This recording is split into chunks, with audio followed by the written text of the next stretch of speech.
آج ہم لکھنؤ کی ایک ایسی کربلا سے آپ کو روبرو کرائیں گے، زیارت کرائیں گے، یہاں کے حالات اور یہاں پر جو زیارت اور محبت گاہیں ہیں اس سے آپ کو روبرو کرائیں گے۔ یہ کربلا نصیر الدین حیدر کے نام سے جانی و پہچانی جاتی ہے۔ مولانا میثم زیدی صاحب جن کی بڑی خدمات رہی ہیں تمام امام باڑوں، امام بارگاہوں کے حوالے سے، اور اس کربلا کے حوالے سے بھی ہم قبلہ سے بات کریں گے کہ کیا کہنا چاہتے ہیں اس کربلا نصیر الدین حیدر کے حوالے سے۔ یہ کربلا بادشاہ نصیر الدین حیدر جو بادشاہ غازی الدین حیدر کے بیٹے تھے،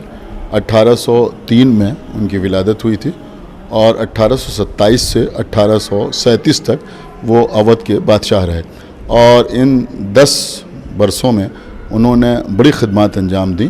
اور بہت سے اچھے کام کیے۔ مثلا شاہی خیرات خانہ بنوایا، اس کے ساتھ کنگز انگلش ہاسپٹل انہوں نے بنوایا اور دارالشفا کا قیام کیا۔ اس کے علاوہ اور بھی بہت سے کام انہوں نے انجام دیے۔ بڑے مومن، متقی اور پرہیزگار شخصیت کے مالک تھے، اور انہوں نے اپنی زندگی میں سب سے بڑا کام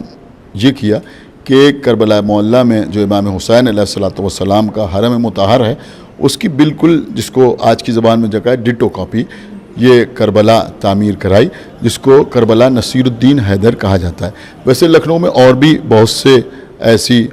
شبیہیں ہیں جن کو امام حسین علیہ السلام کے روضے کی شبیہ کہا جا سکتا ہے، لیکن وہاں میں اور یہاں میں ایک فرق یہ ہے کہ یہاں پیمائش بھی بالکل وہی ہے جو حرم امام حسین علیہ السلام کی پیمائش ہے، اور 1832 میں انہوں نے اس کربلا کو تعمیر کیا اور تب سے یہ کربلا موجود ہے۔ لیکن ایک تھوڑا سے افسوس کی بات یہ ہے کہ کربلا کی تعمیر مکمل ہونے سے پہلے ہی، مثلا مینار وغیرہ اور کچھ کام مکمل ہونے سے پہلے ہی بادشاہ نصیر الدین حیدر کو زہر دے دیا گیا، اور صرف 35 سال کی عمر میں